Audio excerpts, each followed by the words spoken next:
Greetings and welcome to the Game of the Year coverage here at Words About Games.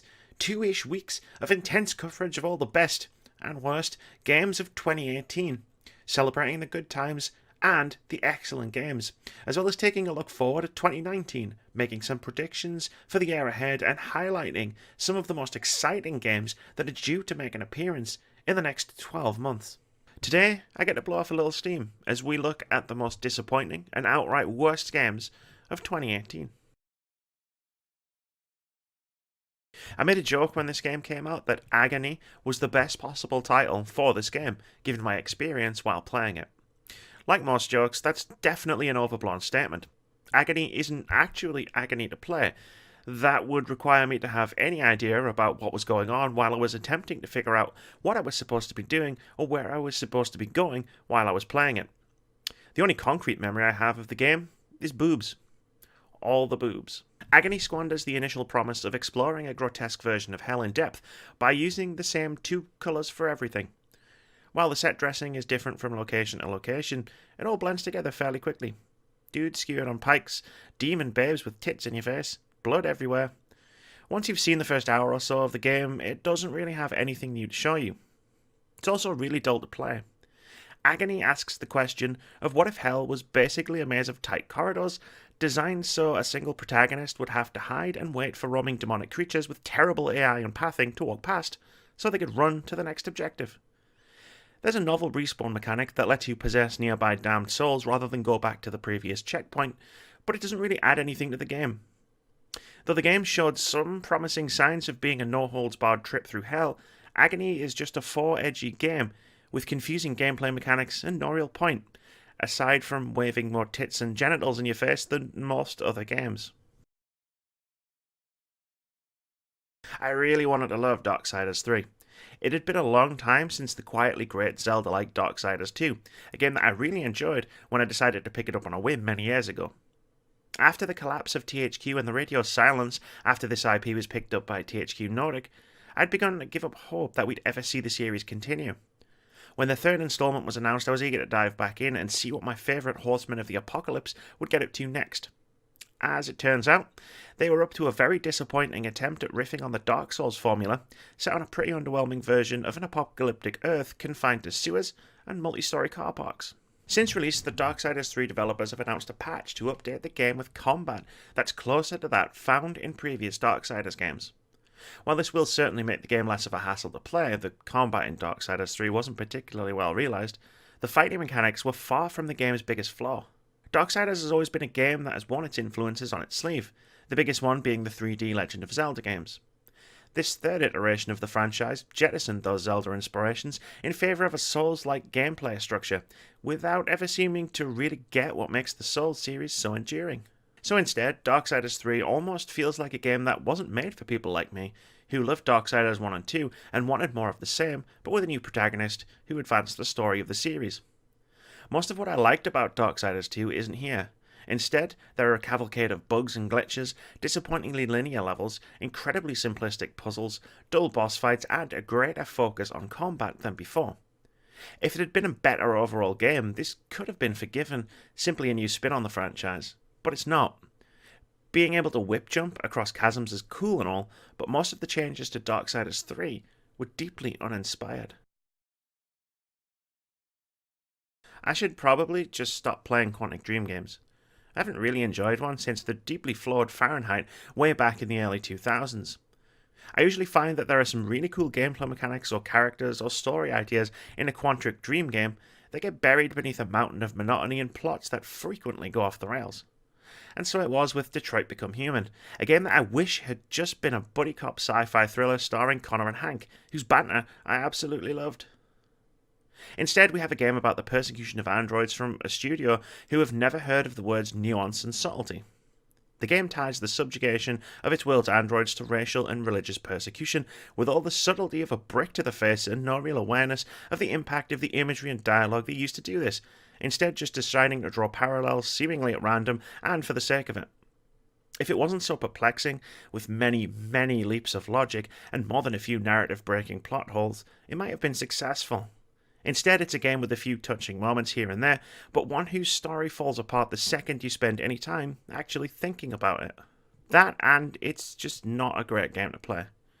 Even after getting past the obligatory first few hours of doing menial chores that's present in any Quantic Dream game, as if cleaning a house or making some tea will somehow ground you in the world, much of the gameplay in Detroit is insufferable.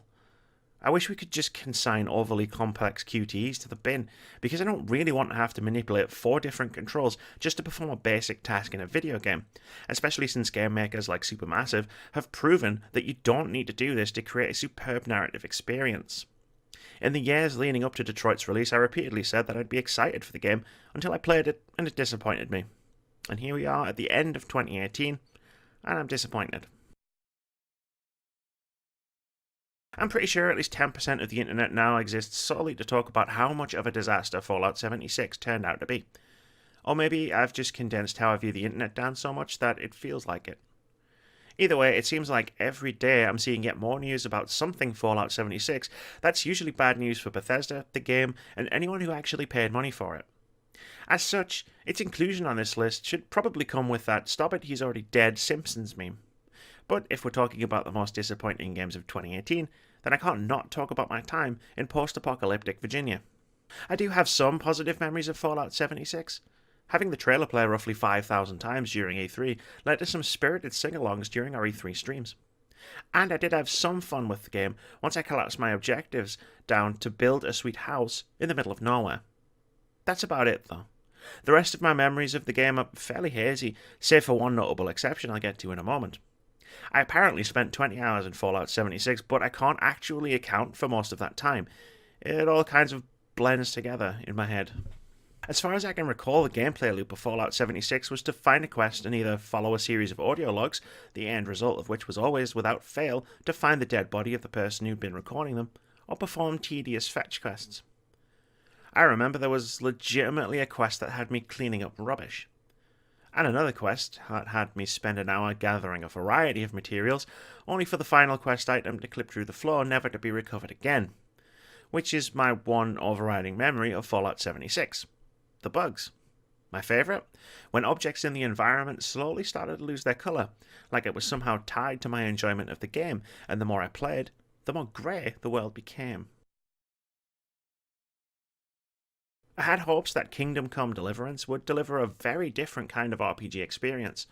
Set during medieval times and eschewing the traditional fantasy elements of a typical RPG, such as dragons and elves and stuff like that, I was eager to see the developer flex their creative muscles in telling a story set in medieval history. Sadly, Kingdom Come didn't really deliver anything I'd consider remotely enjoyable, instead being reminiscent of a tedious slog through an uninteresting setting filled with boring characters. Kind of like someone had decided to remix Skyrim without any of the fantasy elements, but then forgot to replace those elements with anything. It's a game that very easily bogs itself down under mountains of gameplay systems and busywork, all in the name of realism. I imagine there are people who love all of the 4 realistic mechanics in Kingdom Come, and there are some areas of the game where the attention to detail is remarkable, but I found myself fighting against the game more often than I was playing and enjoying it. Inventory management is a thing of nightmares. The clothing and armor systems have more layers than me on a chilly winter evening, and the combat is a train wreck, especially when there are multiple enemies involved. Kingdom Come was a game I loved the idea of, but disliked actually playing. Even when the realism was at its peak and I was immersed in the world, seeing how Bohemia's inhabitants lived or exploring the various villages, towns, and countryside, I'd frequently be pulled out of the experience by a combination of glitches and strange design decisions. There's nothing more immersion-shattering for a game devoted to realism than the game deciding I can run through NPCs like I'm some sort of ghost, or having NPCs get lost and walk in circles, or punching a chicken and have them explode in a shower of feathers, they're now petrified corpses rolling slowly down a hill. Kingdom Come's a game I stopped playing almost as quickly as I started. Lust for Darkness is a Lovecraftian-themed psychological horror game, but with lots of sex. I was immediately intrigued by this description. Most Lovecraft-themed horror tends to focus on purely nightmarish monstrosities and the loss of sanity. This game has that, but also has lots of sex, thanks to being focused on a cult that opens a portal to a dimension called Lustiger after having an orgy. At the very least, it's a more novel take on Lovecraftian horror than I'd come across in a video game, and one I was definitely interested in exploring. You know, for science. Unfortunately, aside from all the sex, tits, and genitalia, Lust for Darkness is a fairly standard horror game, and an underwhelming one at that. The sexuality in the game is neither titillating nor horrifying. It's just sort of there, as if someone had the idea to include it but didn't really think to tie it into the game in any meaningful way. It's window dressing, sort of. For some reason, it's fine to show all the penises you like, but vaginas are weirdly missing. I suppose a vagina is too spooky for most people to handle.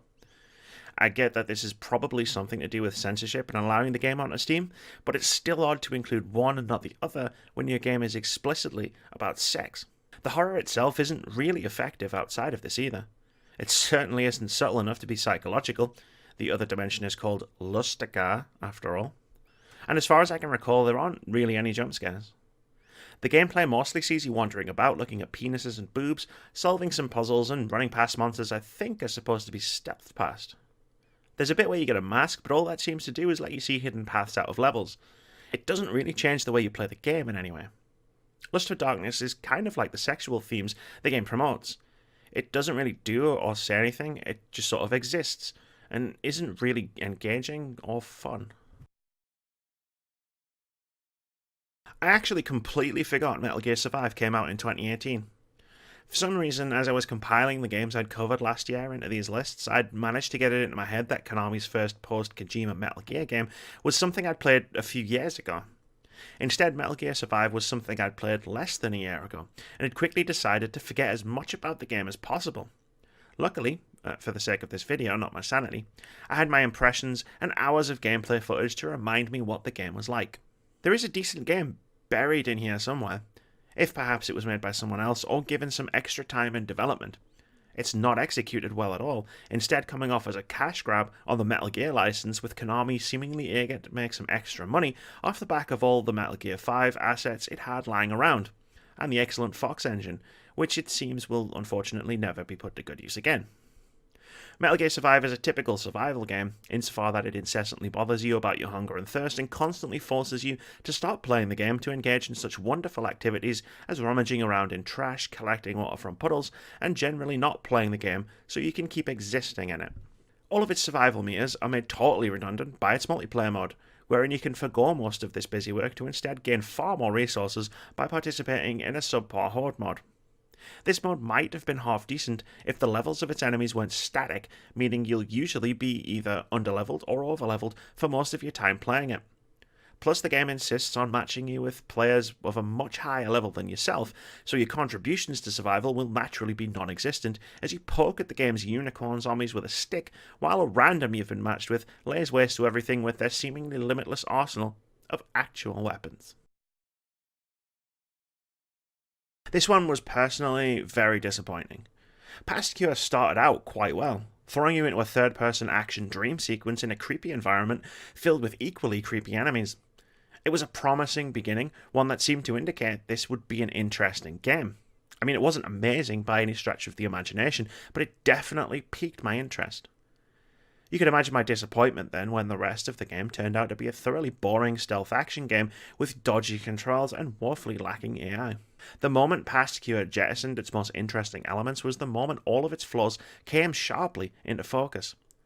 Instead of being an interesting game exploring the psychology of a clearly broken individual, instead it's a game where you sneak your way through a car park and the corridors of a hotel, I think.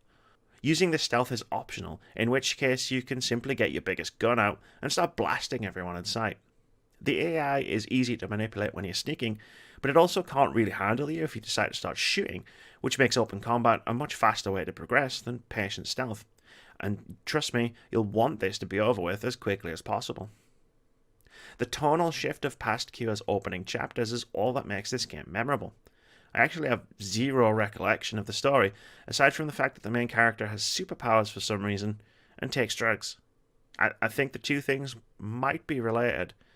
Either way, that's the extent of my knowledge of this game's plot, many months removed from when I played it. In case it's not evident at this point in the video, I tend to quickly forget things if they're bad. I wanted to like Past Cure, especially as it started out quite well, but it just evolved into tedium and boredom very quickly. This is one of the worst games I have ever played, and that's all I have to say about it. Apparently there was a sequel. That was probably worse than this, I'd imagine. But I'm not going to dwell on it for as long as I have with the other 9 games on this list. Neither one of us deserves that. Suffice to say, Super Seducer was the worst game of 2018, and one of the worst games of all time. I've been yearning for a great vampire RPG since Vampire the Masquerade Bloodlines. Just ask anybody who's known me for longer than 5 minutes. In the years since, nothing has really come close. For a while it seemed like Vampire might just scratch that itch, but unfortunately this is a pretty shallow experience which didn't really hold my attention in any way. It was just really boring. A world that lacked imagination, filled with characters who had no real personality, and driven by a plot that had nothing really interesting going on. There was a lot of noise made by the game about morality. You play as a doctor who's turned into a vampire, and there's a lot of focus on being a healer who needs to kill to survive. Vampire incentivizes you even further to murder people, as you'll only get decent amounts of XP from killing named NPCs and drinking their blood. Unfortunately, aside from making the game a bit easier or harder, there's no real stakes in effect whether you decide to be a good or bad person. From a role-playing standpoint, it's moot.